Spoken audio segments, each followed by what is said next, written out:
Hello again and welcome to another Warhammer 40k Imperial Guard video, or should I say Militarum Tempestus video, because we will be doing part 2 of the Tempestus Scions. So, we will be covering today the basic Militarum Tempestus Scion squads and the Taurox Prime. So without further ado, let's dive straight into it.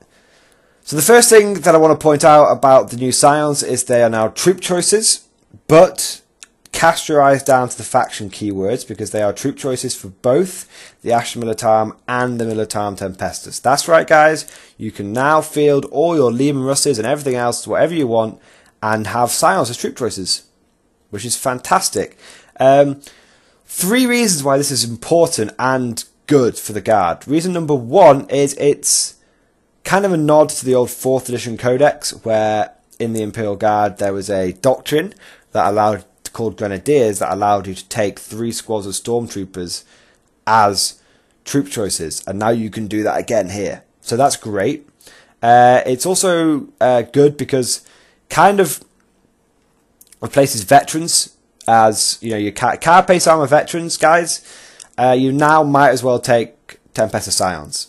If you've modelled yourself a load of carapace veterans, you can use you just use them as Tempestus now. That's what I would say, because I know a lot of people are raging about veterans not being troop choices anymore. I know a lot of people saying, well, what about camo cloak veterans? Well, the way that 8th edition has changed with how cover works and cover just adding +1 to your armor save, your camo cloak veterans, you can just say, oh, these are just Militarum Tempestus, but rather, you know, these are my camo cloak ones, and rather than them being having carapace armor, the camo cloak just represent the +1 armor they would get from being in cover. So there you go. And the third reason, with them being really important, is it now means for troop choices being really important. It now means that your Militarum Tempestus have access to all the support units that they ever need, because back in the old codex, the only way to really get some good heavy support in there was to ally in a knight, and I myself was never really particularly happy about that because I don't really like Imperial Knights, number 1. I'm a bit stick in the mud when it comes to super heavies, and also it kind of didn't feel right. You had all these fast, hard hitting, nimble but flimsy soldiers, then there was just this big, you know, doing like covert ops, spec ops kind of stuff. Then you had a big fuck off knight stomping all over the place. Doesn't really fit. Whereas now you can take loads and loads of artillery, for example, and kind of how the Guard does breakthroughs in the fluff, what you can do is you can bombard the ever-living shit out of your opponent, and your Scions could exploit the breakthrough. So that's why it's really important. So let's now go through the unit in general, the stats, the equipment. So of course, they've got stats that you would expect. Weapon skill 4+, ballistic skill 3+, strength 3, toughness 3, wounds 1, attacks 1, leadership 6, save 4+, movement 6, of course. The Tempester, which is the sergeant, has got weapon skill 3+, so that's important to remember, guys. And he has 2 attacks base and leadership 7, so that's pretty good. Now, the squad starts off with 5 guys in it, and you can add an additional 5 guys. They come with hotshot, lasgun, frag grenades, and crack grenades, and the sergeant obviously comes with a hotshot, las pistol, and a chainsaw instead. War gear options. This is important, guys. There's an important change here. Let's go have a quick drink. Okay, important change here. Well, kind of 2 important changes. Number 1, Tempestus may replace the hotshot lasgun with a hotshot las pistol and take a Voxcaster. So you now no longer can have a Voxcaster guy with a hotshot lasgun. Weirdly, he has to have a las pistol, which makes me not really think taking Voxcasters on these guys is going to be very good, because the hotshot las pistol's just so short range. You're basically giving up his firepower. But the really important change here is, for every 5 models in the unit, up to 2 other Tempestus Scions may replace their hotshot lasguns with a flamer, melter gun, plasma gun, grenade launcher, or hotshot volley gun. That means in a full 10-man squad you can take 5 special weapons. So now, guys, I know a lot of you out there loved taking big 10-man squads of Scions, even if it wasn't the most efficient way to do it. I was more of a fan of the 5-man 2 special weapon squad back in 7th edition. Now, there's a big incentive to take 10-man squads because you can take 4 special weapons in that squad. Also, the fact the sergeant can take a plasma pistol means that you're kind of taking 5 special weapons in a Scion squad now, which is really important. Now, before the FAQ was released, there wasn't much incentive to take Tempestus Scion squads, because obviously if you wanted 4 special weapons, you could just take a command squad. But now the FAQ has come out and says that for every command squad you must have a Tempestus Prime. And that means obviously you're fairly limited in the number of command squads you can take. That means big 10-man squads of Militarum Tempestus Scions are very viable and a very efficient way of getting 4 special weapons onto the board. Now, let's take a look at sort of synergy with these weapons. So, let's take a look at the Hotshot Lasgun to see what I mean. So, the Hotshot Lasgun is 18 inch, rapid fire 1, strength 3, AP -2, damage 1. And that's pretty much the same for the Hotshot Las Pistol, apart from it's a 6 inch range, and the Hotshot Volley Gun, which we covered last time, 24 inches, strength 4, AP -2. The thing I want to focus on when I'm talking about synergy is that AP -2 of the Hotshot Lasgun. That is very, very significant, because the fact that everything can now wound anything means that Hotshot Lasguns on 6s will be still damaging vehicles. And the crazy thing you've got to think about here, guys, is that's any vehicle. That's like including an Imperial Knight, because I've found in my experience with Guard is that taking down Imperial Knights is very possible, but it's actually quite hard. You tend to have to grind them each knight down over 2 turns, which sometimes you need to kill things quicker than that. Because the Hotshot Lasgun is AP -2, that means when shooting a Hotshot Lasgun at an Imperial Knight, if you wound it, it's only going to have a 5+ save, which is insane when you think from just a standard Hotshot Lasgun. So, this synergizes really well with the Plasma Gun, which is AP -3. Because it now means you're not wasting any of your firepower. Whereas previously, if you took a big squad and tried to shoot at a knight, you'd be wasting most of your squad's firepower. Now, it's all helping, it's all contributing. So, what you've got to think about, guys, is how deadly would it be? I mean, think about how deadly would it be if you deep struck down like a... This is sort of my imaginary Tempestus platoon in my head. And I have field tested this, but didn't deep strike it. I deployed it in Taurox Prime just to see how that would work. But anyway, what is very, very powerful, if you can imagine this, is you take 2 Tempestus Scion squads, and you put 4 plasma guns and a plasma pistol in each squad, and then you take a command squad with 4 melter guns, and then you take a single Tempestus Prime. Now, what you do is to really cripple a super heavy, or in my case, what I was doing is I was crippling multiple transports. I had to just detrack my opponent. I was facing off against several Razorbacks and Rhinos. I got my Scions into rapid fire range, and then I gave take aim to both basic Scion squads and shot everything. And what that meant was I had from each Scion squad 9 plasma shots, rerolling ones to hit, so obviously I was overcharged, and backing that up was 10, because 5 guys, rapid fire, 10 Hotshot Lasgun shots, rerolling ones. Plus, that's from each squad, then the melter guns obviously doing their thing. Now, what I found was the plasma guns would do a lot of work, but the Hotshot Lasguns would consistently add on an additional wound, to 1 or 2 wounds. And this was when I was shooting against vehicles. I can imagine it would be more like 2 to 3 wounds or 3 to 4 wounds against like Space Marine infantry. So yeah, they were really, really... The fact that we've shifted to this armor save modifier system, guys, what I'm trying to hammer home here is the fact that we've shifted to this armor save modifier system means the Hotshot Lasguns now pair up really, really well with plasma guns. Really well. And of course, Hotshot Volley guns obviously go really well with Hotshot Lasguns as well. That goes without saying. So yeah, guys, you now have basically that's it for the Scions, for the basic Scion squad. Obviously, they can drop shoot in.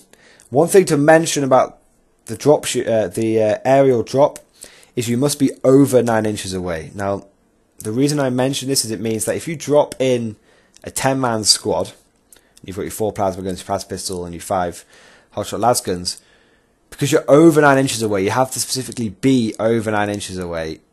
It means your hotshot lasguns won't be in rapid fire range. So that's a bit of a shame. But your plasma guns will be.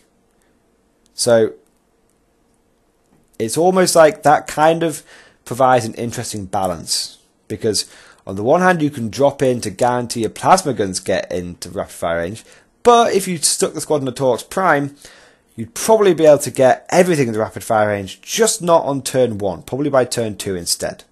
So, food for thought, guys. I think both strategies are valid. I've seen dropping Scions be very effective, and I myself tested out Taurox Prime, Scions mounted in Taurox Primes, and they were also very effective. Now, speaking of the Taurox Prime, so I should mention the points costs, obviously. Tempestus Scions are 9 points each per model. That's the Sergeant as well. But they have to pay 1 point for the hotshot lasgun. Now remember, when you're buying special weapons, you don't pay the 1 point for the hotshot lasgun as well. So it would just be 9 points plus your special weapon. So very quickly, if you'd take a Scion with a hotshot lasgun, that would be 9 points plus 1, so 10 points. If you'd just take a Scion with a plasma gun, that would be 9 points plus 7 points for the plasma gun. So that equals 16 points. So Scions have had a big points drop, and another huge feather in their cap is they are using the points systems for the Imperial Guard. Imperial Guard have got access to really, really cheap special weapons. So unlike Space Marines, which are Ballistic Skill 3, but have to pay much, much more for their special weapons, Scions, which are also Ballistic Skill 3 plus, don't have to pay that increase. So that's really, really important. That's why their Scions now are the most, or the Militarum Tempestus in general, is probably the most efficient way of delivering special weapon fire onto the battlefield. They're really, really good. Now, let's go on to the Taurox Prime. Taurox Prime, it's weapon skill 6 plus, ballistic skill 3 plus, movement 14, strength 6, toughness 6, wounds 10, 3 plus save. Gonna just say it right now, guys. The Taurox Prime is the best transport in Warhammer 40k currently, without a shadow of a doubt. At the very least, it is the most points effective transport. Now, I'm just going to tell you now, ignore the Taurox battle cannon. It's not worth it. And ignore the Taurox missile launcher. They're both overcosted.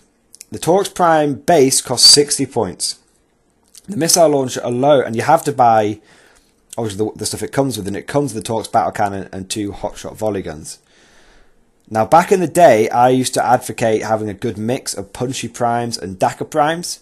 The problem is now is that the punchy prime is so expensive because because it's 60 points for the base, then 50 points for the Taurox missile launcher, which just isn't that good. I don't know why it's so many points. And then the autocannons 15 points each. I mean, that comes to 140 points. It's just not worth it, guys. It's just not worth it. The reason I'm not a big fan of the battle cannon variant, most people took the battle cannon plus autocannons, is because the battle cannon is 28 points, which means it's 6 points more than an actual Lehman Russ battle cannon, but it's -1 strength and -1 AP and -24 inch range. Why would you ever take that? You're paying more for a shitter battle cannon. However, the Taurox Gatling cannon is only 18 points. And volley guns are 9 points each. Which means 60 points, plus 18, plus 18, plus 2 for the Stormbolter, because you want to take the Stormbolter, guys. It's only 98 points, and you get a vehicle that puts out 30 shots. Because the Taurox Gatling cannon is heavy 20. Guys, that's absolutely insane. For 98 points, you're getting 30 shots. Insane. Now, it should be mentioned that the Taurox Prime now has access to the heavy stubber. It didn't used to, and it does now. Yeah, cannot say enough good things about the Taurox Prime. I have field tested them. I found that a wolf pack of about 3, a trio of Taurox Primes, loaded up. I had a trio of Taurox Primes with the platoon that I mentioned earlier, you know, the Tempestus Prime Command Squad and 2 Plasma Scion Squads. That tore up an entire Blood Angels flank. They took on a Librarian Dreadnought, a Razorback, and 2 Rhinos with 10 Assault Marines in each. Tore them to pieces. I did take some casualties though, because this is what I want to lead on to now, guys. Militarum Tempestus Scions are super powerful. Some of my contacts high up in the Inquisition have said that they believe they are now possibly the most powerful faction in Warhammer 40k because of how points efficient they are. However, I would like to say that whilst they are incredibly powerful, they still melt so quickly. So you know how I mentioned about 10 seconds ago about I melted an entire Blood Angels flank? Well, when I did that, which I did over 2 turns, the Blood Angels player turned round and with just the concentrated firepower of 2 Baals and 1 Razorback, he decimated my Scion infantry. He just absolutely decimated it. I think in 1 volley from 2 Dakar Primes and maybe 2 Razorbacks, I lost every single infantry Scion and a Taurox Prime. And he was hitting slightly above average, but not hugely. They will still melt, guys. They will still melt. So just a quick summary of the Scions in general. For you experienced Scion commanders out there, it's kind of business as usual. It's kind of like the same with the Imperial Guard. Scion players have an immediate advantage because you've been using these tactics through and through, in and out, for a while now. The same tactics, you know, hitting hard, hitting fast, using the Taurox Primes to Dakar down infantry, using the Scions inside to blow up big things, or to deep strike down and blow up big things. That is still what you want to do, but now you deep strike without scattering in rapid fire plasma range. Your plasma guns can overcharge and have do 2 damage each and be strength 8 now, and which means not even like Land Raiders and Imperial Knights are particularly hard for you to kill. And then you've now got the best anti-infantry as well because of all the 30 shots being put out by the Taurox Prime. I mean, it's absolutely insane. So Scions, pure Scions, now have the tools to wage war without any kind of heavy support if they need to. However, you have access to that heavy support because you have the keyword Ashen Militarum. So it's absolutely fantastic. So guys, please tell me your Scion experience so far. Have you been crushing many foes in the name of the Emperor? I must say that I'm very impressed with them, both in the games that I've used them and in watching other people use them. So of course I want to gather more information. Leave a comment, tell me if you found them effective. And of course, as always guys, I hope you enjoyed this video, I hope you found it useful and informative, and I'll see you guys next time.